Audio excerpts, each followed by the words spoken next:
There has never, ever in the history of humanity been a successful secular civilization. There's not one.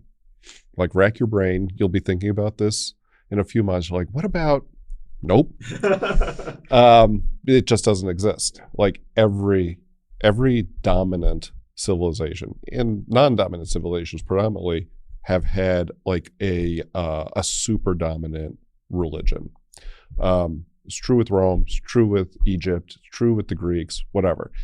That doesn't mean that there was no room for any other religion in that civilization, but it does mean that there was a sort of super dominant religion that defined your basic culture and your basic sort of sense of ethics, of justice, of those sorts of things.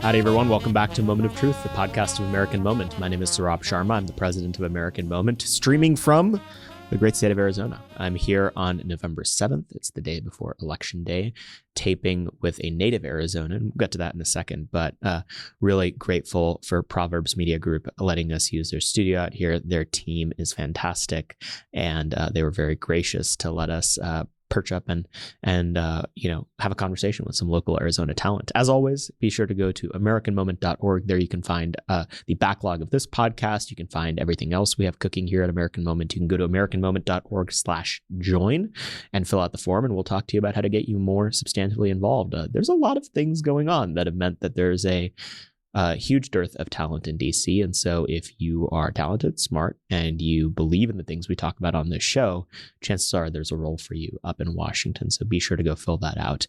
Today, I was honored to be joined by a good friend and a real, I think, role model for what patriotic and capable involvement in politics looks like. Chris Buskirk. Chris is the publisher of American Greatness, a contributing opinion writer for the New York Times. He's also written for the Washington Post, Spectator World, USA Today, The Hill, the New Criterion, and other publications. He's a frequent contributor to Fox News, NPR's Morning Edition, PBS Newshour, and Hardball, and he also regularly appears on CNN. He's the author of the book Trump versus the Leviathan, and along with Seth Leibsohn, American Greatness, How Conservatism, Inc. Missed the 2016 Election and What the Establishment Needs to Learn. It's a bit of a chunky mouthful, but we'll forgive him for that. He was a Publius Fellow at the Claremont Institute and received a fellowship from the Earhart Foundation. He's a serial entrepreneur who has built and sold businesses in financial services and digital marketing, and received his BA from Claremont McKenna College. He has also been the person running the super PAC for the Blake Masters for Senate campaign. I believe it's called Saving Arizona PAC, and is involved in all sorts of different dark arts projects, really making sure that this agenda of American greatness that we talk about all the time on this podcast is actually implemented in the infrastructure of the conservative movement. We had a wide-ranging conversation on all sorts of fantastic things, including his background, American Greatness's background, what winning would look like for our side, the religious right, and even niche right-wing bodybuilders on the internet and what they bring to the table. It was great. I think the world of Chris. He's super smart, and I hope you guys enjoy the episode. We'll go now to Chris Buskirk. Chris, thank you for coming on the podcast. Thanks. We're taping on location in Arizona, your neck of the woods. I'd be very curious to hear how you ended up here. You have an interesting background, unlike most people in politics. Certainly most people who run magazines, you're vastly more interesting than them. What exactly got you to be the Chris Buskirk you are today? So where should I start? What do you think? Like, we don't want to give it's not like we don't want to give too much of the origin story, but I guess just I'll give you this sort of the Cliff Notes version, maybe. And so, as you know, like, I started American Greatness in 2016. I've been pretty political my whole life. I grew up in a family that was, like, we talked about politics at the dinner table, but, you know, we were not like weirdly political. We were just that family that was interested in it. And my father, I say all the time, he was a volunteer for Goldwater in '64. He like had a subscription to National Review from the 60s up until like the early 2000s, at which point he was at the cutting edge there, and he realized that this isn't the conservatism I signed up for in the 60s, and he rightly canceled that subscription, before everybody else realized that National Review was no longer with the middle of the country that they represented, kind of a DC sort of class of people who were sort of segmented off from the rest of us. But we talked about that type of thing, as I say, about at dinner. And, I was just always interested in it. And, as a graduate student, I was an intern at the Claremont Institute. And I was really, I just really thought that the way Claremont thought about what the country was and the founding was right and was interesting. And I thought that had implications for what I wanted to do with my life. And I was sort of right and wrong. And I was like right at a really high level, and I was wrong at a micro level. Because when I was working there, I realized that the work was important, but also that it fundamentally was probably not for me.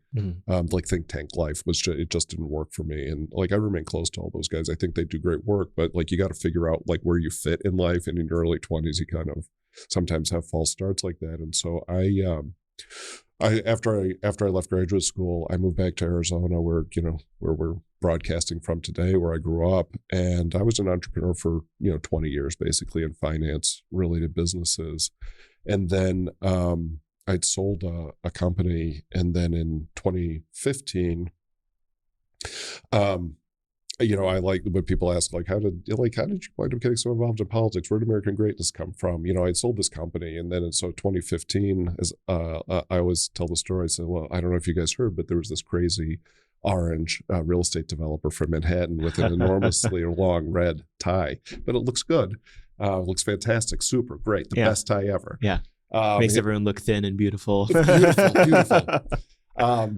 No, but he, I did not, I will say this, I didn't get Trump immediately as a candidate, but I got him quickly. So I was like, there are those people who are like golden escalator from then on. That was not me. But, by my sort of Trump epiphany was after the first Republican debate. And that was when I kind of looked at what Trump was talking about. I was like, hold up a second. Maybe he's actually serious about this stuff. And it was like China, or I think the preferred pronunciation is China. There's China. There was manufacturing.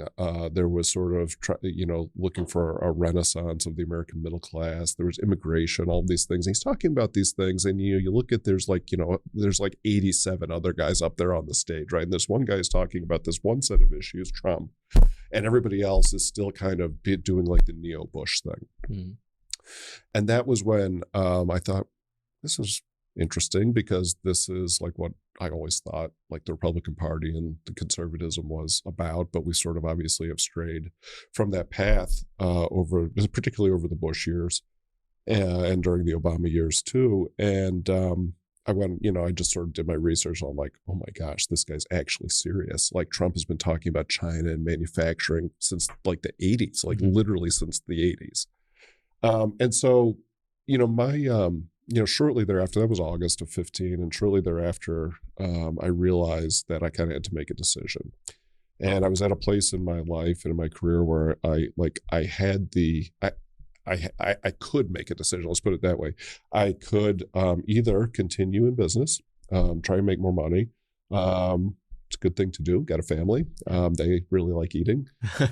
Or I could, because I was at a crossroads, I thought, if I'm going to become like meaningfully more involved in politics, like this is the time. Like here's this guy. I don't know if he's going to win the presidency or not. But he's talking about the things that I've thought were important in ways that nobody's done for like 15 or 20 years or more. And so I thought, well, look, now's the time to do it. I'm going to do it. And the first thing that I did was I founded American Greatness. We launched in early 16. And my mental model at the time was basically Reagan had National Review, and they kind of fleshed out the ideas that he was running on and that were important to the country at the time. And if you recall, in 2015 and 2016, the whole sort of legacy conservative media establishment was vehemently anti-Trump, as today. Basically, I thought, well, look, Trump is sort of speaks in like slogans and sound bites. It's like build the wall and this sort of thing. Those things are all right, but you have to build up like an argument and like a mental intellectual infrastructure under that. I thought he could really use the help. He could really use an institution like a magazine that is backing him up on these things, that makes the argument, that examines the different aspects of it. That was really what I thought the mission of American Greatness was, and in a lot of ways continues to be, because there's not enough people doing it, because it's important, and because basically the future of the country is based, I think, on having a strong, vibrant, self-sustaining middle class. And all of these things relate to that. Mm-hmm. Trade relates to that. China relates to that. Immigration relates to that.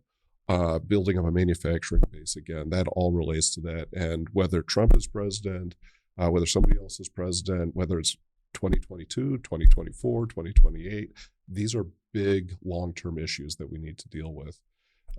And that is, those are the sort of ideas and the worldview that American Greatness exists to advocate on behalf of. Well, with that goal in mind, you have achieved it through the one data point that I have, which is the first time I visited the White House in the last days of the Trump administration, taking meetings for American Moment related stuff.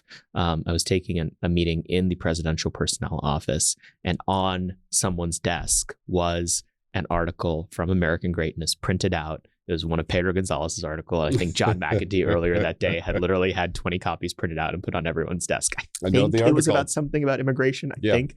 But, so mission accomplished. What's the future of the publication then? Keep on keeping on. Yeah. Really, it's, as I said, this was it's not something. It was not a problem that got created overnight. These are the things that we're talking about, and they're not being fixed overnight, but they are being fixed. Mm-hmm. And you bring up it's a little bit of an inside baseball thing, but a very important point about the PPO, the Presidential Personnel Office. Like this is one of the most important offices in the executive branch. It is, and some of you watching will know this, many won't. They'll be like, what's PPO? And it sounds like pretty obscure. And it kind of is, right? I mean, but these are the people who identify presidential appointees. They vet them.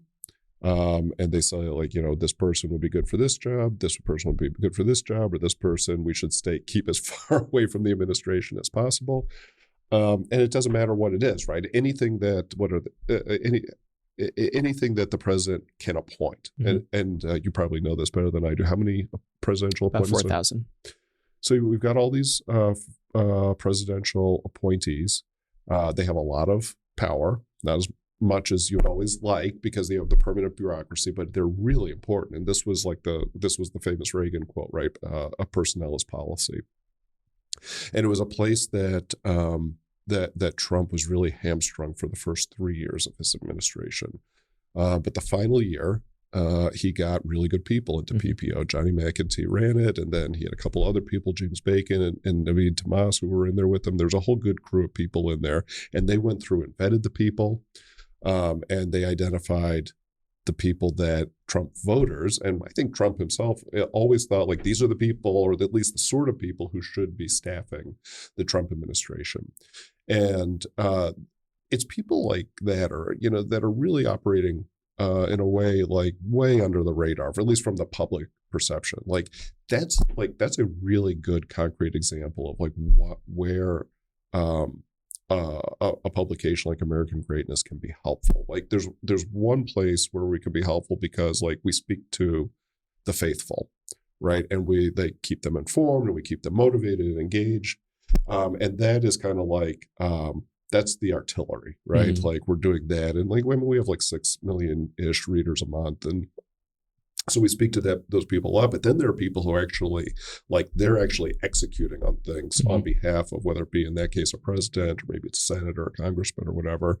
They need the same thing too, but they can be much more, in an immediate sense, they can be much more precise in what they want to accomplish. Right. And so, as part of our job is to be helpful to those folks too. They've got to execute. But again, like I was saying, like in the 70s and 80s, you had Reagan and you had other Republicans who they would look to guidance from certain publications because, they have to execute. They can't be thinking these things out all the time. And so that's part of our job is to be helpful in thinking some of these things out for the people who actually do execute policy in government. One of the ongoing conversations that's been really interesting for the past few years has been people who are like authentically right wing who actually understood, whether it was early or later on, the Trump thing. There seems to be some concern amongst them of co-optation and the dilution of terms like America First and MAGA, but also the misdirection of these energies towards other things. And so, people always talk about Trumpism after Trump, and what does all this mean? And one of the frameworks that's trotted out a lot is, it needs to be much more about policy instead of personality and all this stuff. And I tend to think that stuff is overwrought, that actually like Trump's personality was a huge part, maybe even the determinative part of what made him capable of overturning the system. American greatness with its mission of putting meat on the bones to some of the energies that Trump activated.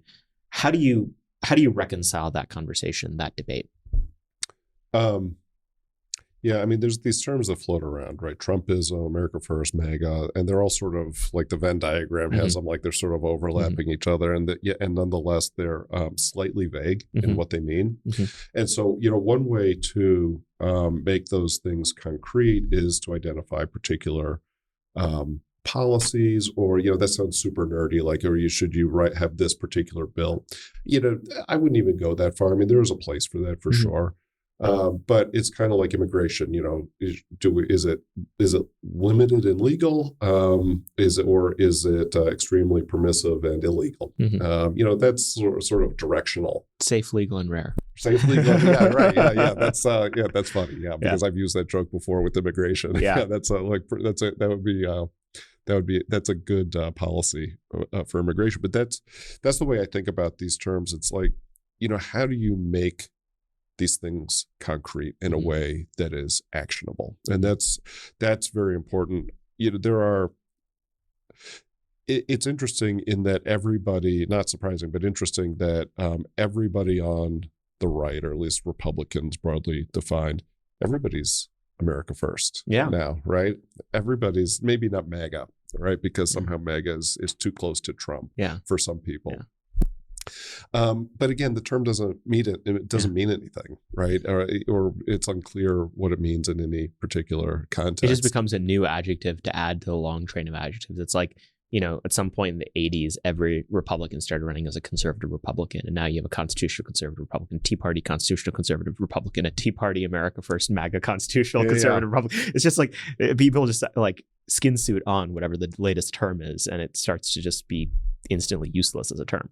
It's instantly useless. Like if you want to think about like what are the good heuristics that you can use to see where somebody is, like immigration maybe is the best one, if not, or one of the best ones for sure. But it's like, where is somebody on immigration? Like, this tells you a lot about the way they think about politics in general about the country. In general, better. I don't know if there's a better one. Maybe some of the foreign policy questions about war, around foreign, sort of endless war, that type of thing.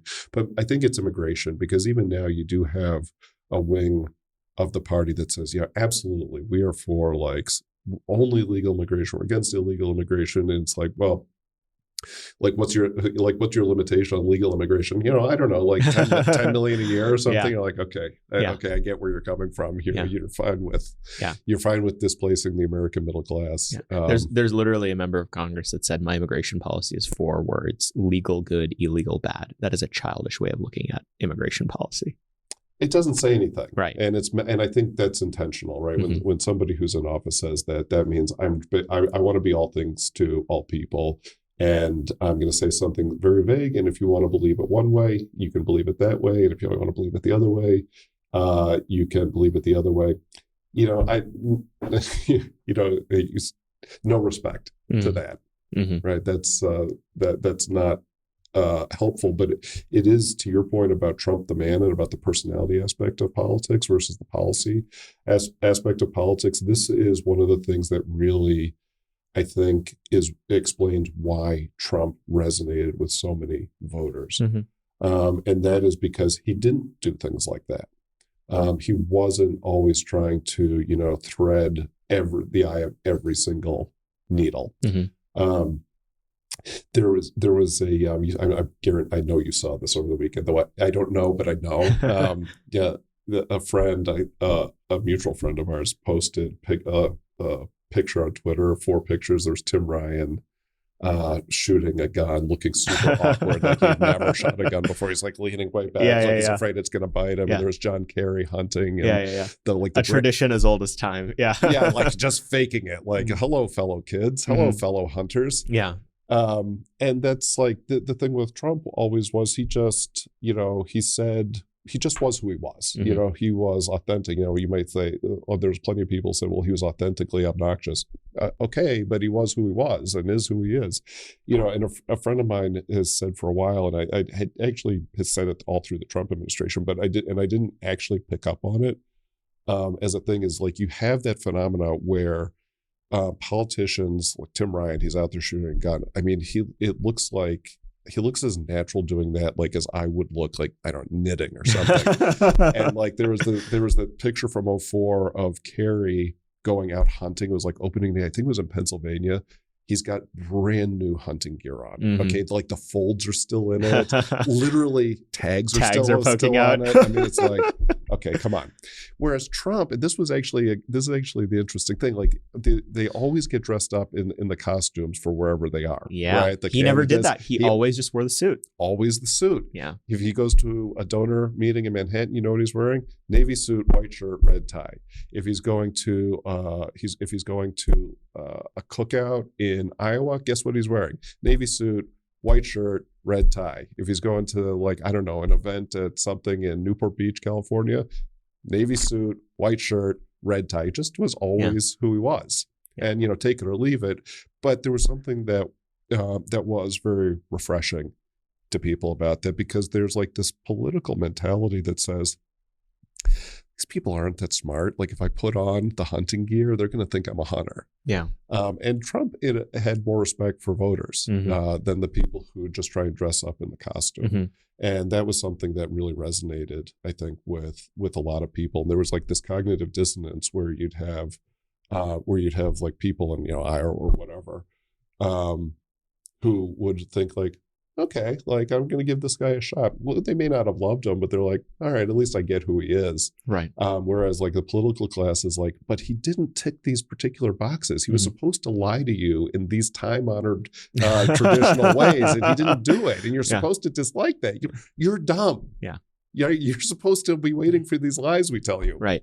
Well, and there is a real policy upshot to some of this stuff, right? Because you think, okay, the suit thing is interesting, and I've never framed it that way, because my corollary to this has always been, on some of the more like policy areas. Like, for instance, you take the pro-life issue. Like, Trump never pretended like he was always a pro-life champion or whatever, but he said, this is something my voters want. I'm going to champion this issue. And he took it to its logical conclusion, and he was a very pro-life president.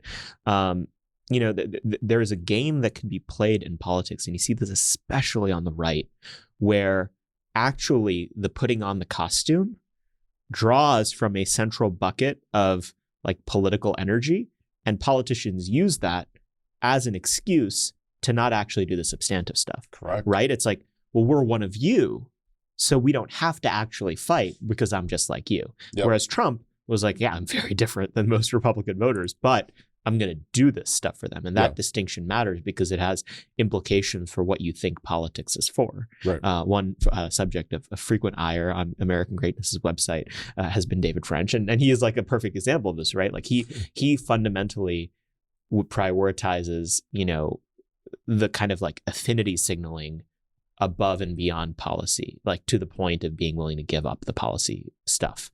And so, that's a really interesting example of what made Trump different, is he didn't pretend to be anything that he wasn't. And voters were like, yeah, okay. Like, at the very least, someone that wealthy running for public office, they'd constantly be trying to hide it in any other era. Whereas Trump was like, yeah, I'm super rich. And don't you want to be super rich too? like, I don't know. This is the funny thing is like everybody pretends like they're supposed to be, that's an interesting thing about America is like everybody's middle class. Yeah. Like that's like the American conceit. Now, but there's a way in which it's true, right? Because most people who are wealthy are within one generation of legitimately being middle class. So there is that aspect of it, but also people who've been very successful or maybe are just come from a family with generational wealth. Why not just own it, right? I mean, if you're successful, yeah, I'm successful, but I want to serve the country. Okay, don't pretend that you're something that you aren't. Or if you're from a family like, I mean, the Trump family's been wealthy for a couple generations, and this is what the thing about Trump is like. Yeah, like my family's wealthy, like, but there's like almost a sense of like noblesse oblige, which okay, yes, this is something that comes along with wealth is responsibility. And that's not something that turns people off. It's something that actually people find refreshing and attractive. It's, again, I was going to say not to pick on John Kerry, but no, actually to pick on John Kerry. I mean, he's got generational wealth too, right? I mean, look, he went to boarding school in Switzerland growing up. He comes from a decently wealthy family, but he married the widow of the Heinz fortune, who his wife's husband was John Heinz, who was a Republican senator from Pennsylvania, who was like ketchup Heinz, right? So John Kerry's out there not even spending his own money; he's spending his brother-in-law's money, or his wife's dead husband's Republican dead husband's money, and is like meanwhile dressing up like hello fellow kids, I'm also one of the middle classes. It's like it's just ridiculous. It's like in actuality we'd be so much better off if people who were legitimately from like an upper class just said like we actually like have a sense of noblesse oblige, like behave like an aristocracy, not like an oligarchy. The distinction being one is good, beneficial for society and aristocracy because it's virtuous, and versus an oligarchy, which is what we have now, which is that it is self-interested and destructive of the positive ends of the country. Right. So in 2016-15, the basket of issues that sort of defined what made Trump different was trade, immigration, foreign policy. These were the three that really mattered. And, one thing that I'm always trying to think about is we don't want to replace one dogmatic approach to what it means to be on the right, i.e. like fusionism, National Review conservatism, with another one that's just like static and fixed in time. It's been 6 years since that campaign, 7, depending on how you measure.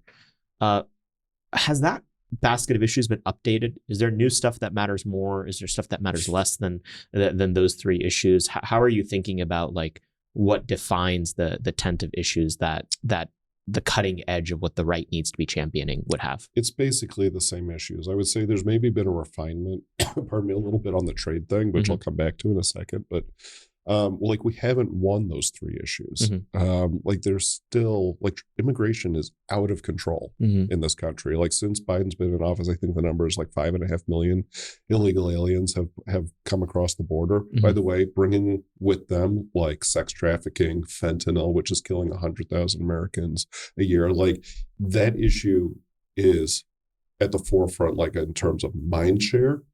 Particularly of Republicans, but more so of like independents and even of some Democrats, not many, but some. But it's not fixed. Like that's the thing, right? I mean, Trump brought that issue to the forefront starting in 2015, but here it is 2022. It's 7 years later, and you still have millions of illegal aliens coming across the border. The border is still out of control, and so that it remains a major issue. You think about like endless, windless foreign wars. Well, like, I mean, Trump winds down the wars and Biden's in office for like 20 minutes and he gets us involved in a major war in Europe. Like, I mean, it's outrageous. There are, I mean, as it stands right now, Biden has been lying to the American public about the war in the Ukraine. There are American troops on the ground, as they have been probably from something like moment one in the Ukraine. And meanwhile, Biden continues to escalate at a cost, not just to the Ukrainians who are dying in like just, what I think are offensive amounts, but also to Americans. And that really is our main concern. Global elites will fight this war till the last Ukrainian and the last American dollar. The last Ukrainian life and the last American dollar. Yeah. No, that's a very good way to put it. Yeah. And, it's just, I come back to this thing I think about this like once a week. I'm thinking like, it really is amazing. The critique that Trump offered of the American ruling class when it comes to foreign war, it's more true than even people who believed it when he said it thought, because like they just can't keep the country out of a war. Like we spent 20 years in Iraq, that finally gets wound down. We spent 20 years in Afghanistan, that finally gets wound down. By the way, incompetently, right? I mean, Biden basically provides the Taliban with one of the best militaries on the planet. Because he, famously or infamously leaves behind all this equipment. And then right after that, it's like, okay, well, I don't know, getting itchy here because we're not involved in some major war. Yeah. Maybe we could do one in Europe this time. Like, okay, there's something going on. Bring back the hits. Right. Right. Like, let's play the hits again. I mean, like, these two countries that are very far away from our borders are at war. How can we get involved? I mean, and it's just like pathological. And meanwhile, we're treated to, we're treated to this, like, these conflicting accounts from that the sort of elite opinion will tell you with no trace of like irony or self-reference, where they tell you out of one side of their mouth, and it'll be the exact same person: Putin, incompetent, right? Can't do anything right. The Russian military just like in totally bad shape. They can't produce any bullets. They're running out of cruise missiles. I've been hearing that since February. Not going to have any missiles left by Monday. They keep flying. On the other hand, right, and they're like, oh my gosh, they're going to lose. This is terrible. On the other hand, you realize we have to get involved, because if we don't get involved, probably Putin's going to be, rolling tanks down the Champs-Elysees. I'm like, do you expect me? Like, I have short-term memory. Yeah. Like, do you expect me not to know you're telling me that he's at once incompetent and on the other side, like, capable of building an empire larger than I don't know, which is it? And so and somehow it's like, he's losing and is destined to lose. On the other hand, we've got to do it. Otherwise, like, I don't know, it's going to be like the scene at the beginning of the movie Red Dawn where like there's paratroopers over Denver or whatever. It's like, come on. Yeah. Yeah. What has been your read on how quickly the conservative movement, which I had a friend I was talking to recently, and we came with the line, the conservative movement is neither. Is neither conservative nor a movement. What's your read of how attentive or capable of change it's been since Trump came on the scene? I think the foreign policy issues is an interesting one, because you have seen some institutional movement in the last 6 months to a year that has indicated that there's some reevaluating going on. But the question is it too little, too late? And how do you think about the concept of a conservative movement in general? Because it's not been very nice to American greatness historically. I guess I think about it this way, is that I continue to think that the sort of the base of the conservative movement, just people who generally identify with, a conservative or right of center view of the world, they are with us. The institutions are against us. And what that means, if you want to be effective, is you have to build new institutions. It is difficult, but not impossible, to reform existing institutions. And so where possible, I think that's a good idea. But it is often easier and cheaper just to build new institutions. I mean, that was sort of the genesis behind American greatness. There have been some other institutions, American Moment, among others, that have been doing the same thing, and that's necessary. But you think about how do you achieve these things? Like, you say, well, there's all these people who agree, true, but then how do you turn that agreement in that what is basically potential into reality? So you've got latent energy, and you need to do something to channel that energy. The energy gets channeled through institutions, just the nature of life, right? And so that is really, I think, critical. And, a lot of that work has been done over the past 5, 6, 7 years. lots left to do. Like we're not halfway there yet. And so, you just think about this at a very practical level. If you are, let's take the farm policy thing. If you are a farm policy person, that's your job. You do think tank type work or whatever. And you are in a neocon type organization that basically gets their money from, the military industrial complex or whatever. Tough for you to stay employed if you don't advocate for all kinds of farm wars. Whereas for a certain amount of money, if they were able to hire you over at this other institution, you could maybe speak your mind.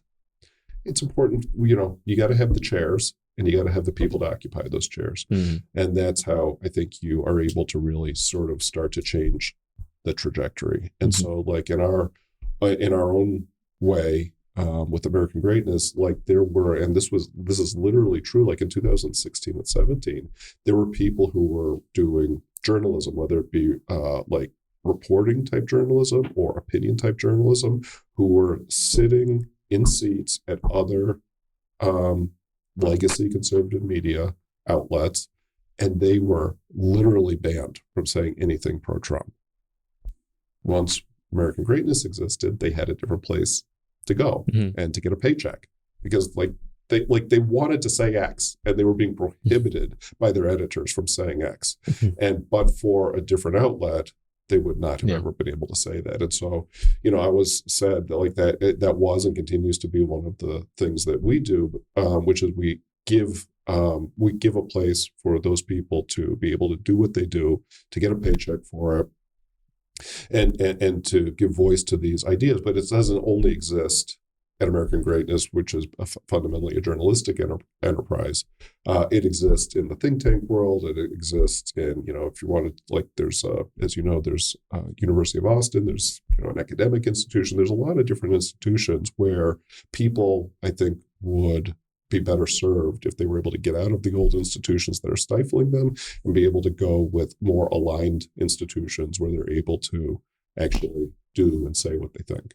Some of this comes down to a realism about human nature, right? You can't expect superhuman willingness to charge the sniper's nest from everyone, right? Especially not by yourself. Right. If people have to feed their family and it's like, okay, I believe this thing, but there's no way for me to earn a living if I believe this thing, then they're going to suppress themselves. That's just at some level, other It's not even a criticism, right? I mean, they've got responsibilities at home. They got to pay their bills. Right.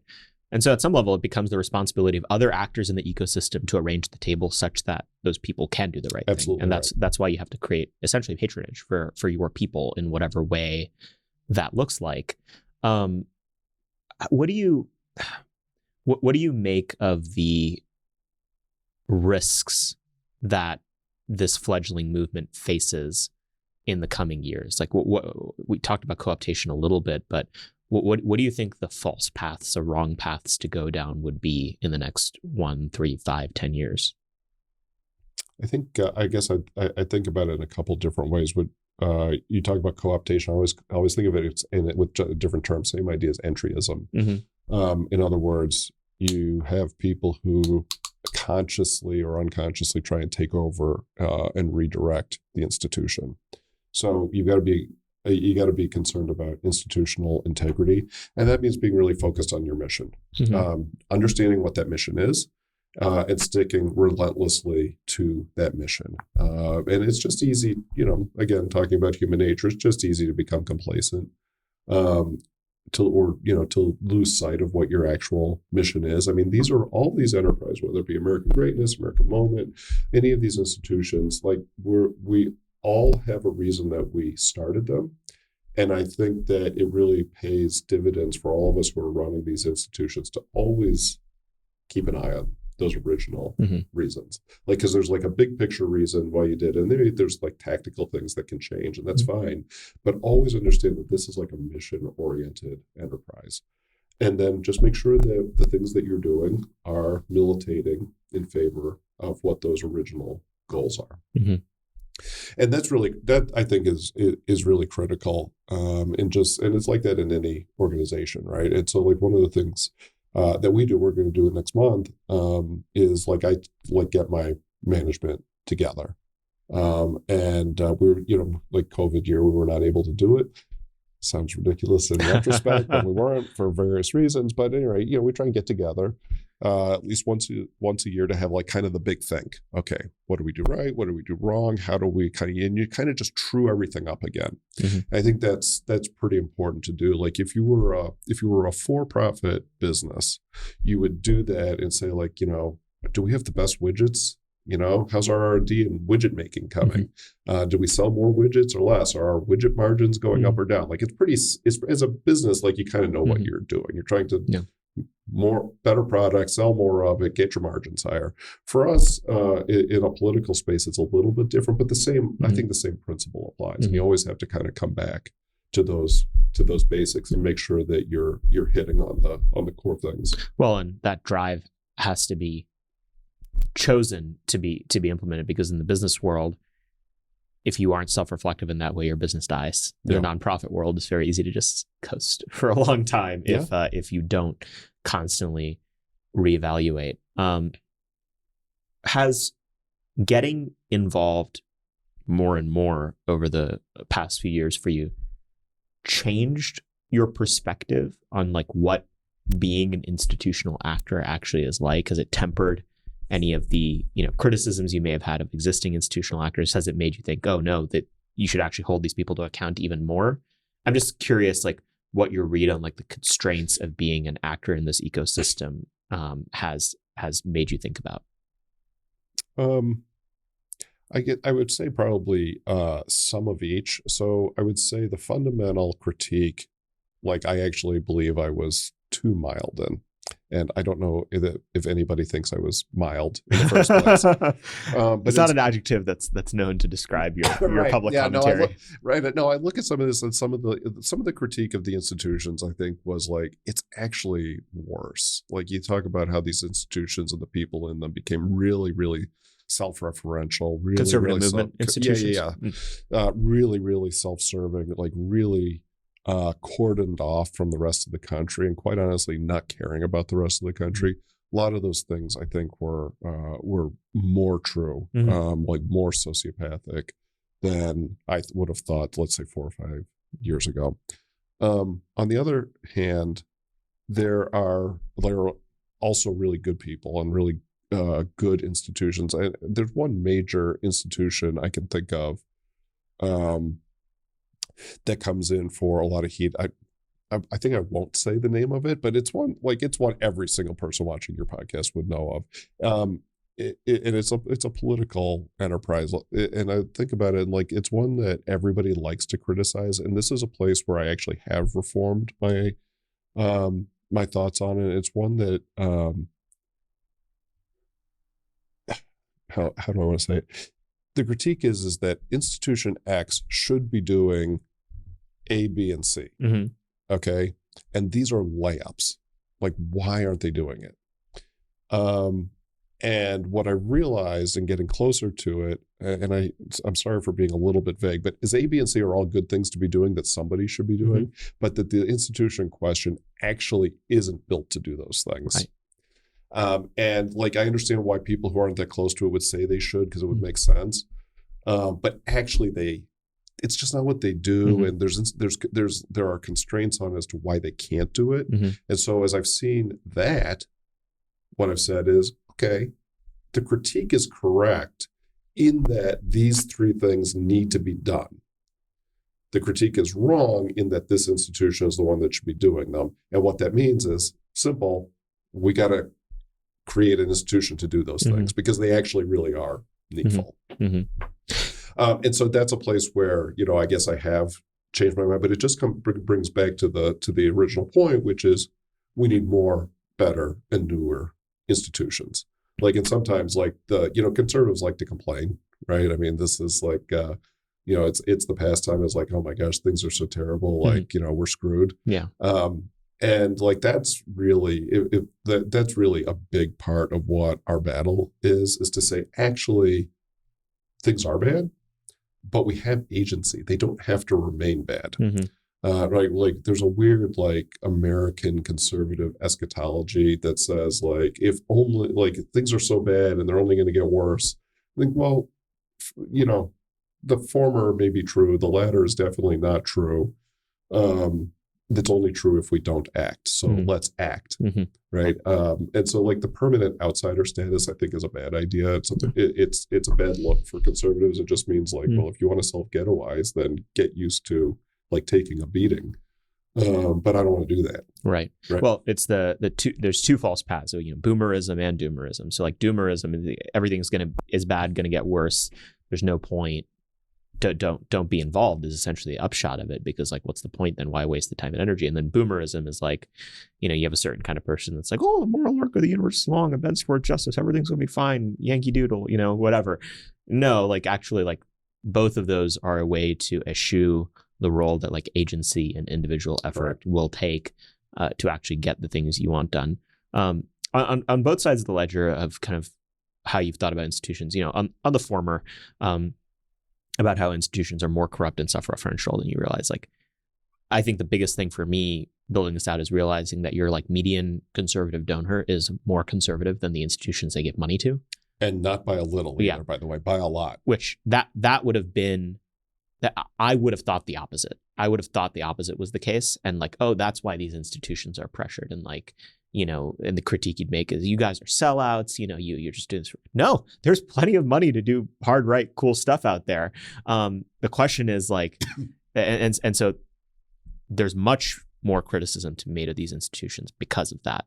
And then on your reason to give some institutions some slack, I think that's also been an interesting experience, is because no one institution doing anything well can do everything. And they can probably do like one or two things really well, right? And like this is something that we always deal with. Like, we having a great conversation with someone and they're like, oh, you should be doing this. And it's like, golly gee, wouldn't that be fun to do that? But like, you have to stay focused on your mission, because otherwise you'll creep away and you won't keep what's special or useful about any particular institution in check. And when it comes to legacy institutions, how I like to measure it is, they can only be measured against themselves. Like, what is brave and serious stand to take in the context of the institutional pressures that they face?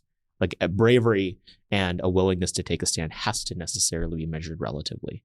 There's probably even a metric by which I would praise some of the worst institutions on the right if they took a stand that to be particularly out there or brave for their institutional position they find themselves in. All that is a point well taken.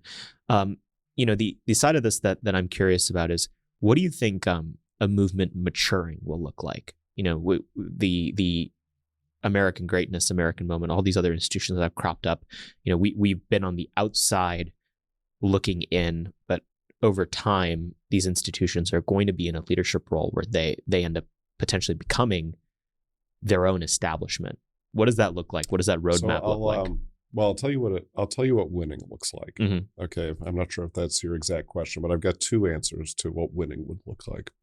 One's a very big picture, and one is a little more tactical. I think the big picture goal is, I think it's always useful to concretize these things, is because, well, it just helps you know what you're shooting at, right? Is to make it very concrete. And I think that the example here is, or not the example here for the right is FDR. So what are your political goals?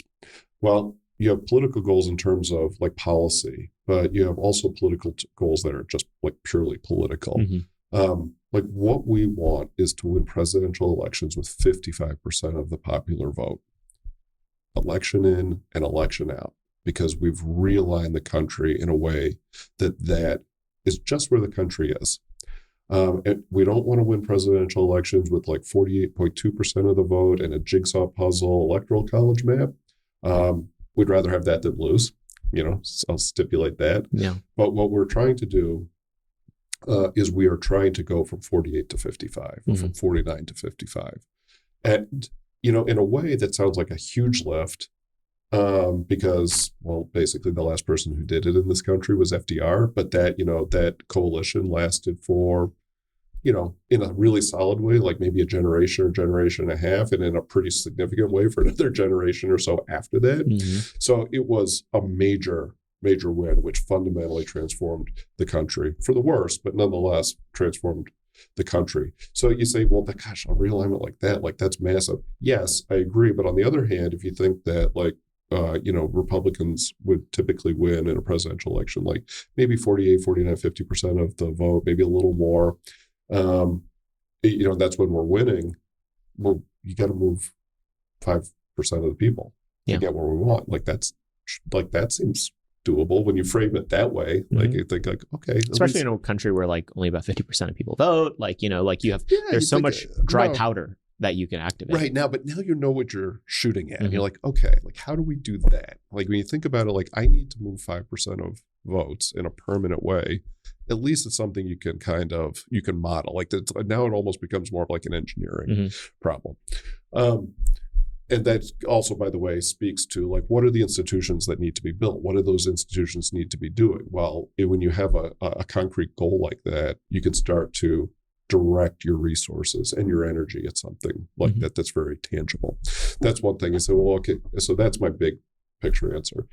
My other answer to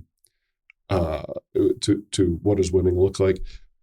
We'll know we're winning when the opportunists join us. Right. Yeah. That's that's another metric for how we know we're winning. Entryism is part of the ecosystem. Yeah, well, so strictly speaking, like entryism would be people would try and co-opt the institution, but now they know that the rewards are all stacked up on this side. So they actually don't believe it. They don't care. They are pure opportunists, but they're going to stick to the pieties because hashtag winning. So when the opportunists, and you on a one-on-one basis, you always know who the opportunists are when they're joining up and they are like singing the company song louder than anybody else. That's another way you know you're winning. Right. Interesting. Those are certainly good metrics. I think, the path to like, it's not quite super majoritarian, but majoritarian plus politics. One of the challenges with something like that and the position that we might find ourselves in is that the animating energies of a lot of the stuff we want to do politically are the right wing of the right wing. And so the path to capturing more of the pie than is absolutely necessary, some would argue, requires diluting your message. How do you think about purity spirals, or do you think that is not even a requirement to what needs to be done? I think when we make our politics too theoretical and too ideological, that's what happens. Then people want to argue about things that are abstractions. When you think about what are the concrete things that we want to achieve in politics, most people agree with those things. Like when it's kind of like I've talked about this for a few years now. Our mutual friend Blake Masters has said it in his. He was saying it in his campaign. He said, I think that in America you should be able to raise a family on a single middle class wage. Right? He's not the first person to say it. Other people said it, but like that's not a controversial statement. Like if you talk to people in those terms, just ordinary people say like, wouldn't it be great if, right? Not that you have to, but that it is possible to do that. So like, Orrin Cass at American Compass came up with, I think it was in 2018 or 2019, he came up with this sort of basket of things that were measurable, economic goods that define what a middle-class life consists of in America. Like you own a house, you own a car, you can send a kid to college, you can pay for your health care, like all these things. It's just like what people normally take for granted as middle class. And the statistic, when you define the basket of goods and services that way, what he says is that the last time it was possible to do that on a median wage in this country with a single one, raise a family of four, was like the late 80s, like 88, 89. Living memory. In living memory, yeah. And it had been possible for generations before that. It has not been possible on a median wage to do that. Now, if you say this to people, some people will just say, and I've had this experience, will say, well, like, that's ridiculous. Like, you could never do that. Like, and then you tell them, well, actually, like, as late as the late 80s, people were doing it. It wasn't a pipe dream. Well, and then the next question is, like, you revanchist, how dare you? Right. Well, you want to take us back to the Stone Age. Right. You think like that there's like a couple of different versions. Like, you think women shouldn't work? I'm like, didn't say that. Not my business. Want to work, go for it. Don't want to work, I'm okay, fine. I'm just saying median wage should be in America should be at a level where a family of four could support itself in a middle class style on just that wage.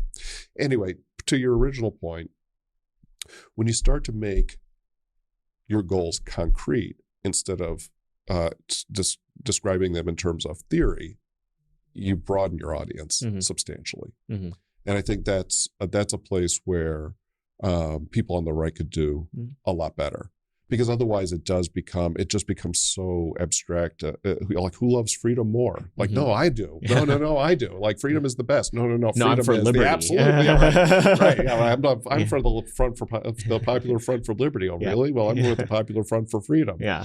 Right. And then you get into these like ridiculous conflicts. But when you make it very concrete, then there's a place where not only, I think, do you avoid some of these purity spirals you're talking about, but also the number of people who find what you're talking about to be attractive, to be charismatic, to be something they would want to support. It just becomes much, much bigger.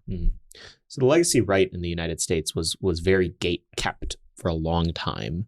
And honestly, the thing that made it harder for them to gatekeep wasn't actually the institutional lay of the land. It was like the advent of the internet. It was the digital, suddenly, they were still gatekeeping, but like in a wide open field, and you could just like walk around and go find your audience. And American greatness has benefited greatly from being able to access new audiences online and such. And, especially in the era of Trump, there was like a Cambrian explosion of like different like niche micro movements on the internet. Everything from like vitalist bodybuilders to like, people who... Are we going to post physique? You are more than welcome to. You are a much better bodybuilder than I am. I've had a year of much travel. And so, how do you think about the role that like the perpetual critics of joyful, sometimes strange and very right-wing people on the internet, what role do you think they play in a healthy right-wing ecosystem? I tend to really enjoy their presence. I think they provide a valuable corrective on people who are too self-serious, but I'm curious how you reconcile them to the pie. Well, I guess one of the things I would say is, we've been treated to 25 years of humorless scolds telling us to be happy warriors. Be a happy warrior, Saurabh. I'm telling you, that's the way you win. Now, did you hear me? Like, if you're not a happy warrior, by God, like, you're going to have to go sit in the corner. Yeah, you're going to get wrapped on the knuckles if you're like smiling hard enough. Yes, I'm smiling, fine. I'm a happy warrior, I swear. Yeah. And so the thing about some of these like sort of smaller, often anonymous people online is that they're actually being happy warriors. Yeah. Right. There's a lot of humor. There's just a lot of vitality and joy. And the people who tell you to be a happy warrior are often the first people to criticize people joking around on the internet. It's like, well, okay, there you have it. You want to know like what's one of the big problems with the conservative movement in general? It's that, like, be a happy warrior. Oh, they're making jokes. Yeah, but no joking. Okay, there's absolutely, we can't have that. Yeah. And so like that's one of the benefits I think of some of these sort of subcultures, like or subcultures even, is that they actually have fun with this stuff, and they actually are bring a sense of like humor and levity, but also will surface issues that are maybe not, they're not overtly political, though they have a political implication to them, or they will surface issues that are quite popular, but have been sort of pushed to the side by sort of traditional conservative institutions. And like one of my great examples of this is the way a lot of the anonymous, or now I guess sometimes less anonymous, right, since they've been profiled on Tucker Carlson's Fox, what is it, Fox Nation or whatever, Yeah. on that show, is that there is a very pro nature part of the right. Mm-hmm. And it's actually a lot bigger than I thought. Like, I thought it was pretty big. Okay, so I'll stipulate that. But it's like almost everybody Mm-hmm. On the right. And, one of my data points for this is in 2019, so 3 years ago now, I wrote something for American Greatness because, this is pre-COVID. So, I was sort of thinking about things where there actually is like a conservative core that it's not being addressed, and that is like, so-called environmentalism. Like, I was thinking about like environmentalism is like the left-wing version of conservationism, which is the right-wing version, or just being like pro-nature or whatever. And so I thought, well, gosh, we're really missing the boat on like, in like the environment and on climate change. Like, it's like, and it's worse in Europe, by the way, where it's like a religion and people are indoctrinated in this stuff, exponentially more than here. They have prophets like Greta Thunberg and everything. Yeah. By the way, did you see this meme on the internet the other day? Greta and Kyle Rittenhouse were born on the same day. Yes. Yeah, that's wild. Yeah, there are patterns. Yeah, exactly. Yeah. There's patterns in the stars. But anyway, I thought, well, we really ought to do. First of all, it would be good for the country if we had like a pro-nature substrata on the right. It's just like we'd all be better off because we'd have a higher quality of life. Mm-hmm. But also just in terms of practical politics, like, why have we ceded this entire issue to the left? Like, we just don't do it. Like, it's like they're saying X and we just say no. Mm-hmm. Like, and that's the one of the many critiques of the right is that like we professionally just say no, mm-hmm. Which I sort of in part lay at the feet of Bill Buckley, who famously or infamously founds a magazine saying we're standing athwart history, yelling stop, mm-hmm. and like that's not a political program. Mm-hmm. Like, among other things, like how smart is it to stand on a train track when the train is coming? Like that, okay. It's called a thwart. He's standing athwart. Yeah. Standing athwart, getting splattered across the tracks. Right. Don't do that. Kids at home, don't do that. But anyway, so standing athwart history, yelling stop is not only bad political advice, bad parenting advice. Totally bad, yeah. So anyway, in 2019, I write this article. We published on American Greatness about like some basically positive, sort of like pro-nature, like things that conservatives could get behind. And it is one of the most popular things I've ever written any place.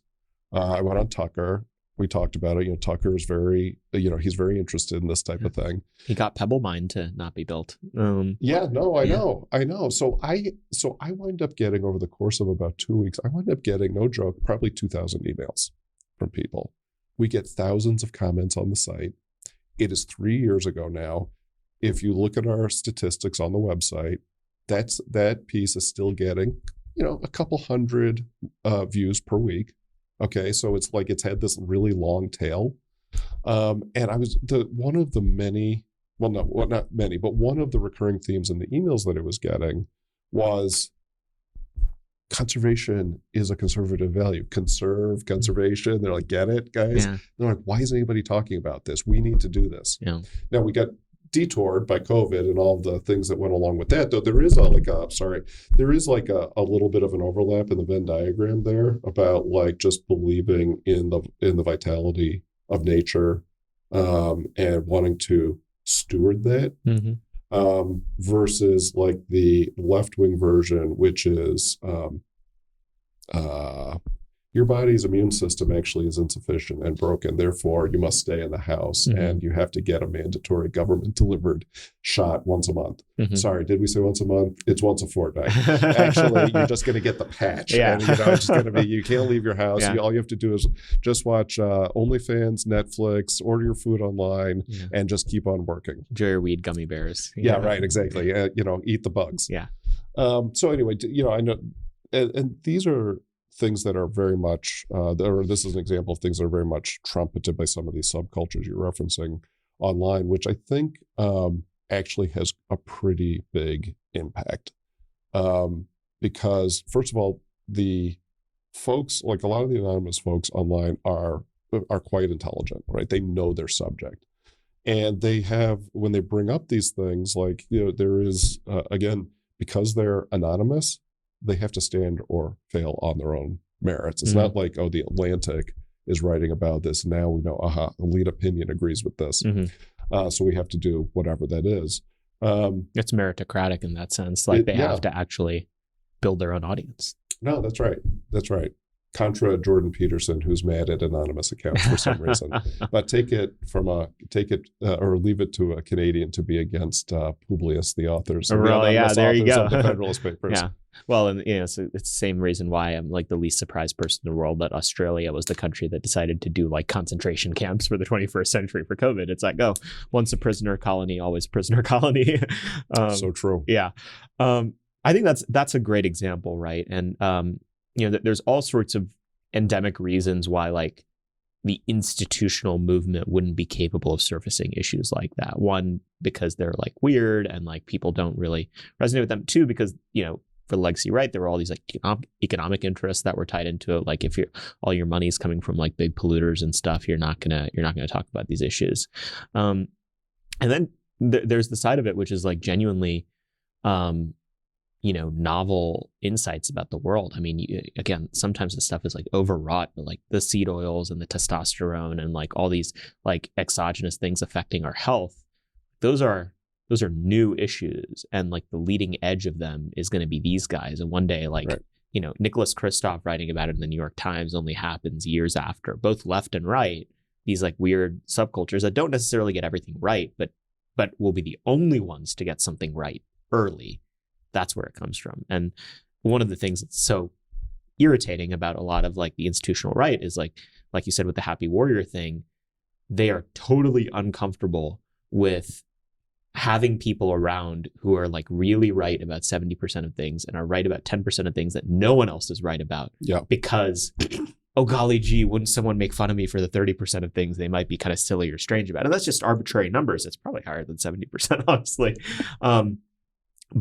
But again, it's this like epistemic discomfort with anything novel or new that permeates so much of the right. And it's by far their biggest limiting force because it makes them only reactive to the changing world around us. Like you can only stand athwart history yelling stop. You can't direct history because directing history would involve taking a risk. Yeah, no, that's right. I mean, you talk about the influence these things can have. I'll give you pretty good example that you mentioned seed oils. So I was in Columbus not that long ago, Ohio. Actually, it was in the spring. And I went to just to grab some food at a restaurant near OSU, near the Ohio State University. And I sit down at the bar. I'm by myself. I just grab the menu. They have a little inset on the right side of the menu that explains that they don't use seed oils in any of their cooking, and with a sentence or two about why and how they will only use like coconut oil or whatever. I thought that's interesting because for people watching, like don't eat seed oils is something. This is one of those issues that has been surfaced by a right of center subset or subculture online, and there's Google it or whatever. But there's a lot of reasons why seed oils are very inflammatory. They're just basically bad for your health. If you can overlay a chart of like the obesity epidemic and the increased use of seed oil and processed food in the United States over the past, chart. It's basically like this, But then I thought, well, that's pretty interesting. Like, first of all, Columbus is not exactly a right-wing town. Like it's like every other college town. It's like Madison, Wisconsin, very left-wing. I thought, well, that's sort of interesting. But like there's the thing where like the hipster cooks are always like into this type of thing. And then my wife was in Dallas actually, or just over this weekend. She sends me a screenshot, or not screenshot, but a picture of a menu from a place in Highland Park. Same, almost like the same inset.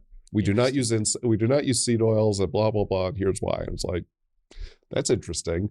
Now, Texas, you almost expect, you're like, well, of course, the chefs in Texas are right wing and are reading like right wing anonymous internet posters. But the Columbus thing was different. I always think like these are the issues where they're actually like they don't have an overt political valence, right? If seed oils are bad for you, and they are, well, nobody wants inflammatory disease. Like that's like an issue where there's like it's like horseshoe theory, right? This is where like the right wing like bodybuilding autists meet like the left wing hippies or whatever.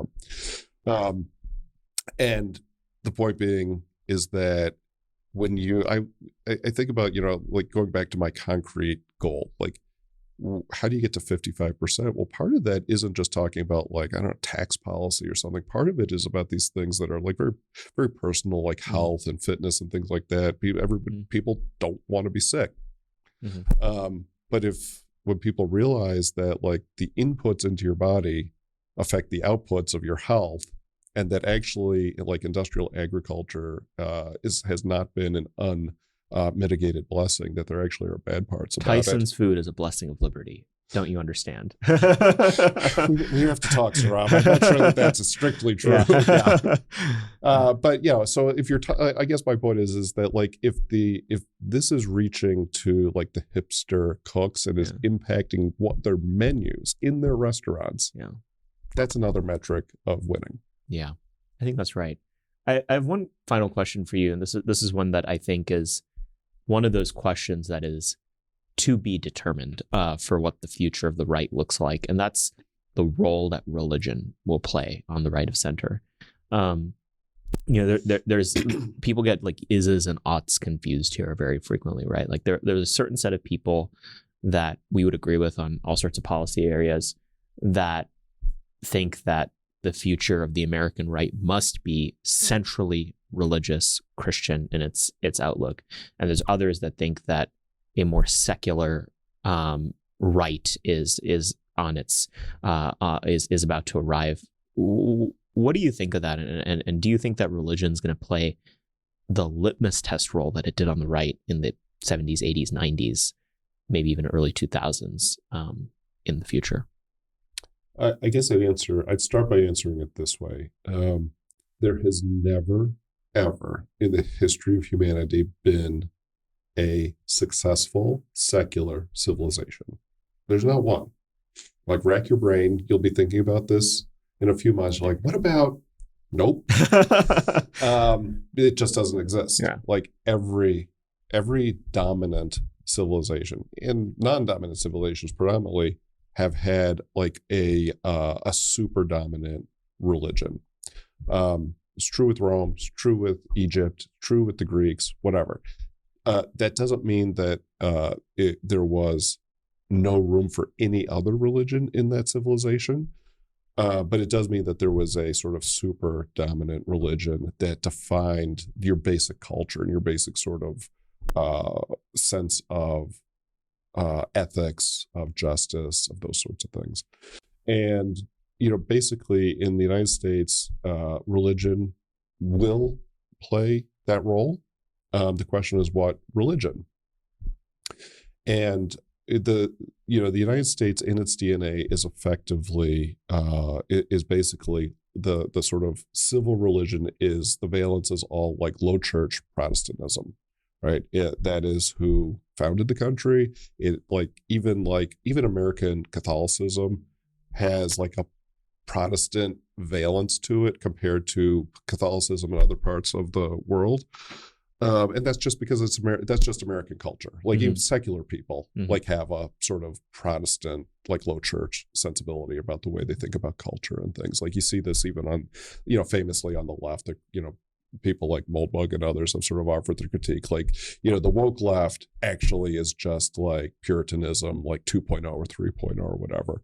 And I'm sympathetic to that. I'm not sure it's strictly true, but there's enough truth to it that it's, it's a decent framework for thinking about it. So the point is for you thinking about the future of American culture and politics is what role will religion play? Well, first of all, the threshold question is, will it play a role or not? Yes. I think that's an easy one. The question is what and how. And you asked the question about like the 70s, 80s, 90s. It won't be that role. That was the role and that was really a combination of things. That was evangelicals coming into politics, particularly Republican politics, for the first time ever. And it was a sort of like upper Midwest Catholics getting motivated by Reagan and around, in a lot of ways around the life issue.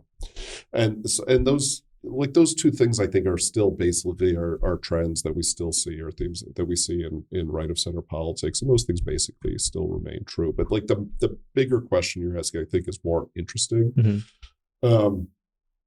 Actually, let me one sidelight on that, mm-hmm. which and I'll come back to the bigger point. But a project that I've been working on for the past couple of years is a pretty big voter registration project in several states. And one of the things we learned in doing the data work that was the predicate to actually doing the registration is you have to see like who's registered, who isn't, mm-hmm. Et cetera. And one of the things that we learned is that the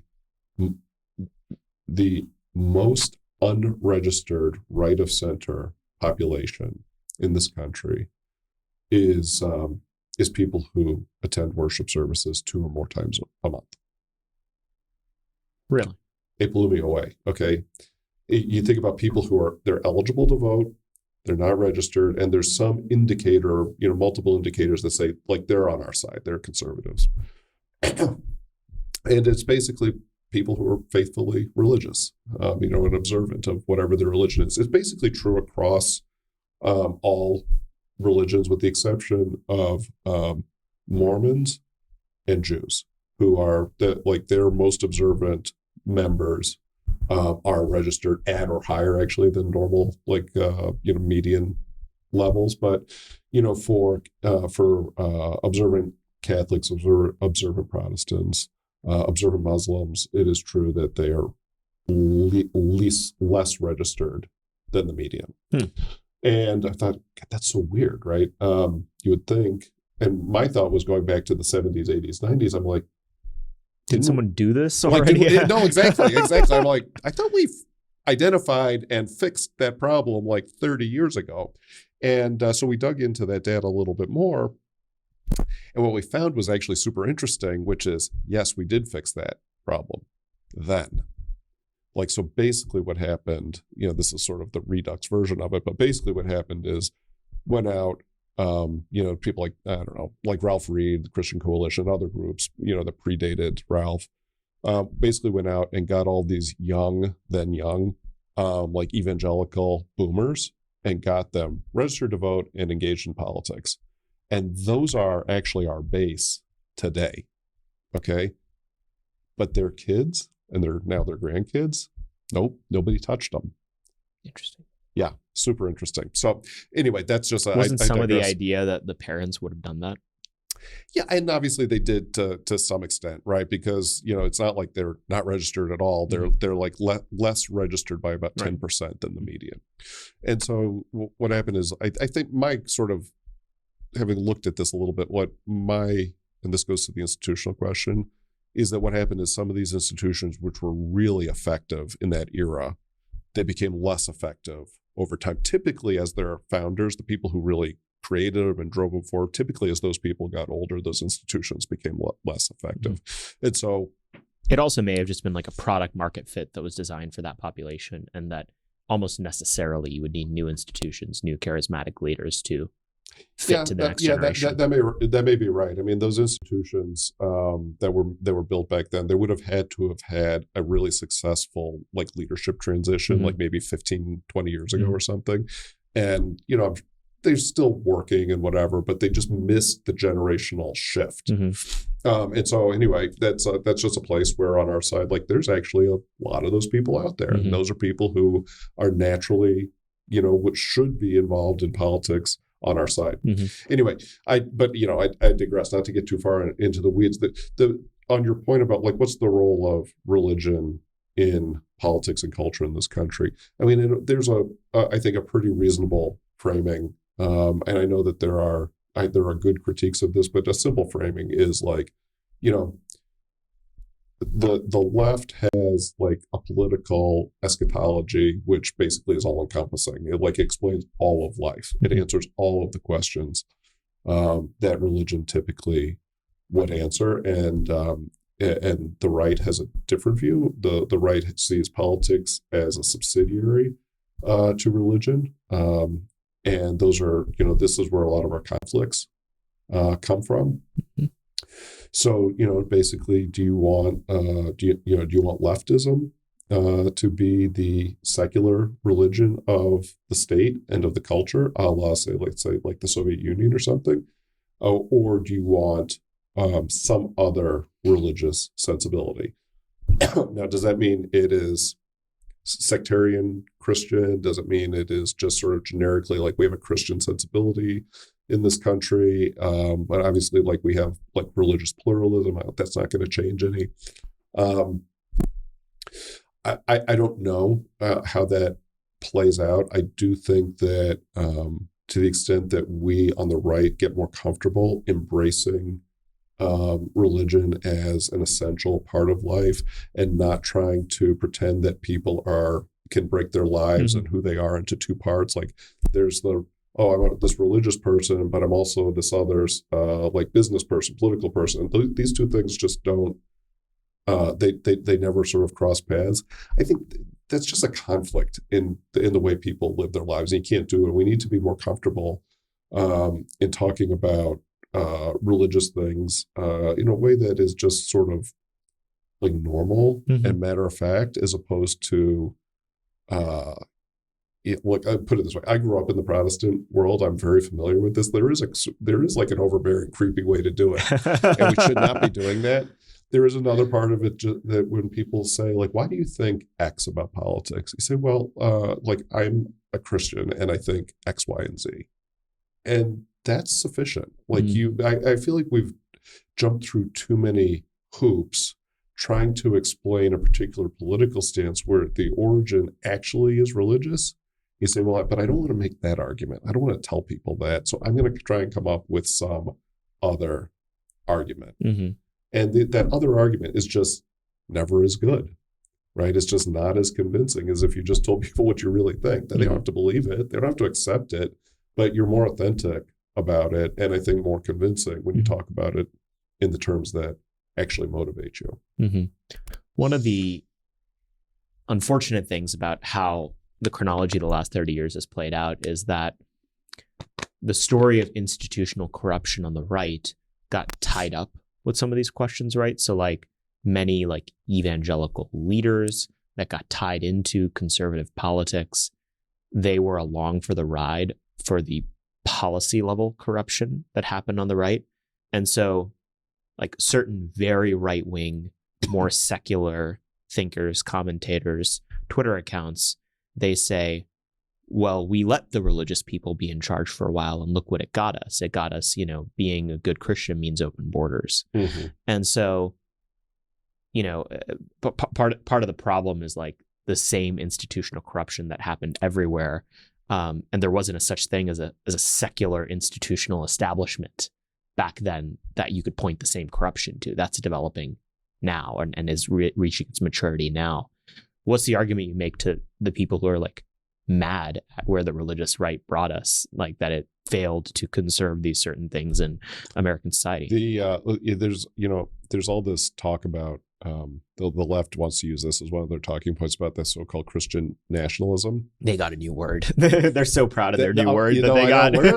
I was just wondering, like, where's the factory for all the new words? Because they're quite. It was literally like a sociology department. Like I looked this up recently. Oh, you did? Yeah, because it's like it's just so annoying. It's like now a term that everyone has to like talk about, and it's like, oh, Doug Mastriano and Carrie Lake, Marjorie Taylor Greene's a Christian nationalist. Like it's so irritating because it's clearly like, oh, we found a new like scary vote. Yeah, they just generate these terms. There's like a registered trademark by it, and I don't want to use their like registered trademark terms. Well, no, it's like it is impressive how quickly they can turn out these terms. But there's so little. They're like almost content free. Everyone I don't like is a Christian nationalist. Yeah, exactly. That's basically their argument. on your question about like, well, the religious folks did X, Y, and Z, or these institutions. Here's the thing: is for the people who are worried about, like, in quotes, Christian nationalism, or even people on our side who think like I don't know, like we had this bad actor or that bad actor or just this incompetent actor or whatever. Look, here's the thing. How do I want to say this? The church, the Christian church, has not been very good at protecting its most core doctrines. It is in no shape to be trying to do anything in politics as an institution, or even as, sectarian, denominational institutions, because it's not that good at doing the one thing it has a divine mandate to do, which is to protect the gospel and to, preach it faithfully and to administer the sacraments and this sort of thing. The institutional church in this country, again, across the spectrum, is quite liberal, theologically liberal, and that's a problem. Because it's not faithful to its mission. And so to that extent, if somebody says, well, these institutions should not be, dictating policy, they can't even dictate policy internally. Like, we're in no danger of whatever, the Methodists taking over, right? I mean, and to the extent, by the way, that these institutional church organizations are, in quotes, going to take over, they've actually already done it. Like, Hillary Clinton is famously like an observant Methodist or whatever, right? But the social gospel replaced the gospel of Christ a long time ago in many of these institutions, or at least it was effective at diluting it. And so, like, what I think about is really more at first of all, there needs to be reform in the church itself so that it can do what its main function, and to do that faithfully. But second of all, when I think about what the role of religion is going to play, and I tend to think that, at least in the kind of short medium term, that's going to be bottom up, not top down, and that's primarily because of the problems that the institutions themselves have. Interesting. Chris, where can people keep up with everything that you're up to? You have your fingers in many pies. I keep reading about different ones. Where should people keep up with all of it? Come to American Greatness, which is amgreatness.com. You can find me posting lots of nice pictures and other things on Twitter at the Chris Buskirk. And those are probably the two best places. Wonderful. Well, thank you for coming on the podcast, and very glad we were able to tape it out here in the lovely desert that I want to spend more time in. Yeah, thanks for having me. It's fun. Hopefully you guys enjoyed that. We certainly went long. I think Chris and I were both busting for a piss there by the end, but we always love to bring you long conversations when guests have something interesting to say, and Chris certainly has interesting things to say. I highly recommend keeping up with American Greatness. It's a great publication. You'll always find interesting takes from writers who wouldn't get a lot of airtime in the rest of the conservative movement. Be sure to follow Chris on Twitter. There he posts many beautiful pictures of the world as it could be and once was, not the way the world is, which is always good for, putting the fire of God in you to go and destroy our enemies. Be sure to check out the backlog of this podcast, as always, at americanmoment.org. Rate and review this show, 5 stars only, please. And if you write a comment in the review, we'll read it out on the show. If it's a question, we'll answer it. And be sure to email us at podcast at americanmoment.org if you don't feel like putting it publicly. Thank you guys as always for listening. It still blows my mind how many people listen every week for now 85 weeks, I think, or 84 weeks. We'll see you guys next week. Moment of Truth is an American Moment Studios production, filmed at the Conservative Partnership Center.